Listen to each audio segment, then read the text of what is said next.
Meet Cal, everyone. Cal is what we call an unpaid intern, which means basically we make him do slave amounts of labor and pay him absolutely nothing in return. So to keep Cal from being depressed and offing himself in a public washroom somewhere, we decided we'd give him what we call a kickback for all his hard work. Basically, we're letting him interview his favorite band, and he's going to tell you why he's so infatuated with them. I'm sick and tired of being known as Cal the intern, so today I'm known as Cal the host. That's right. I caught up with lead singer of HIM, Ville Valo, and sat down and talked with him how they're the first Finnish band to have a gold record in the United States. They've worked with celebrities like Kat Von D, Bam Margera, and despite what Jordan thinks, they rock. Okay, stop geeking out and just go do the interview. Go. Well, Just go.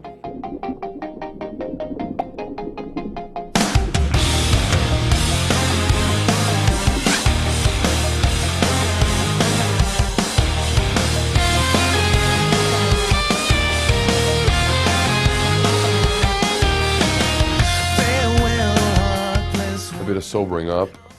I quit hanging out in the bars, spending all my time in bars. I spent all my time working on the album, which means that I never worked on music as hard as on this one.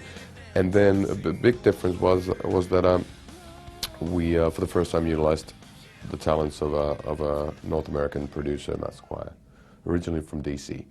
So we recorded the album in LA, and he's got a very cool sensibility he's done a lot of poppy stuff, a lot of alternative stuff, but he grew up in DC listening to Minor Threat and Bad Brains and Dinosaur Jr. and Husker Du and all those bands that I grew up listening to. So we share a lot of the same background. So there's a lot of little differences. Farewell, heartless world. I'll sing you. This time around, it was more consciously 80s influenced. A lot of Aha and Depeche Mode and Bonnie Taylor and all that stuff. Again, the difference is that different audiences appreciate different songs. That's the biggest difference. So it's like we don't know what to expect tonight. Let's say we don't know what songs people are going to appreciate and whatnot, and it just keeps on changing, actually by city. So it's odd, and it also keeps us on our toes. Sparks will fly beneath the blue lights. I got to meet Bam, and the rest of the guys got to meet Bam way before all the huge success happened for him. So we just became friends, and then all of a sudden, he loved what we do, and we became really good friends. And he wanted to wear our shirts and get a couple of autograph tattoos and whatever. And then he became really well known. And all of a sudden, when you become really well known, people start checking out, what's that tattoo? And then they start figuring out what it's all about. So it's happened really organically, naturally, and it hasn't been forced.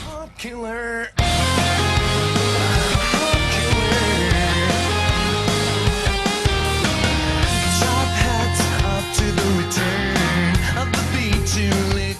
A rather psychedelic and an odd thing about our band has been the fact that different albums have really gained the attention of different sorts of people. We had an album called Razorblade Romance. It was huge in Europe, but then it didn't do anything anywhere else. And we had an album called Love Metal after that, and that was really well received in the UK. And that was our first album that all of a sudden British people seemed to, show some respect.